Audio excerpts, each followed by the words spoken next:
तो चलिए शुरू करते हैं। आपला हे पण न्यूज मध्ये स्वागत आहे। आपली बस काय आली नाही तर आपण या मित्रांना विचारूया। चला लवकर। हॅलो मित्रांनो, पहा आपली बस काय आली नाही तर जर आली तर आम्ही शाळेत जाऊ शकतो, नाही आली तर आम्ही घरी जाऊन बोंबलिओ पालो घेऊन झोपू शकतो। तर आता बस काय आली नाही तर आमची एकच वेळ आली आहे बोंबलिओ पालो घेऊन झोपायची। क्या बोला तूने?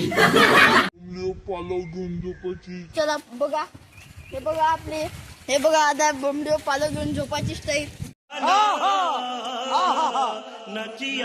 अलकाखरान आता बस काय आली नाही तर हे साधा आपल्यावर एक वेळ आली आहे। बघा बघा आपले बोंबलिओ पालो घेऊन झोपायला लागलं। अलकाखराचं बस नाही आली तर अजून मग आता बस पण झाली आता का जायचं। बात तो सही है। A few moments later. मित्रांनो आता बस पंचर झाली होती तर आता बस आली तर आता आम्ही बोंबलिओ पालो फेकून लवकर आता का तुम्हाला सांगू, आता एवढ्या धावत आलो तर मी पडलो होतो तर माझे कपडे नाही भरले म्हणून मी वाचून गेलो, नाही मी आज पडलो असतो तर आता तुम्हाला का सांगू असतो। आता आम्ही इकडे आलो ना बाहेर, आता व्हिडिओला थोडा फुल स्टॉप द्यावा असे मी विनंती करतो। आता अरे कहना क्या चाहते हो? मित्रांनो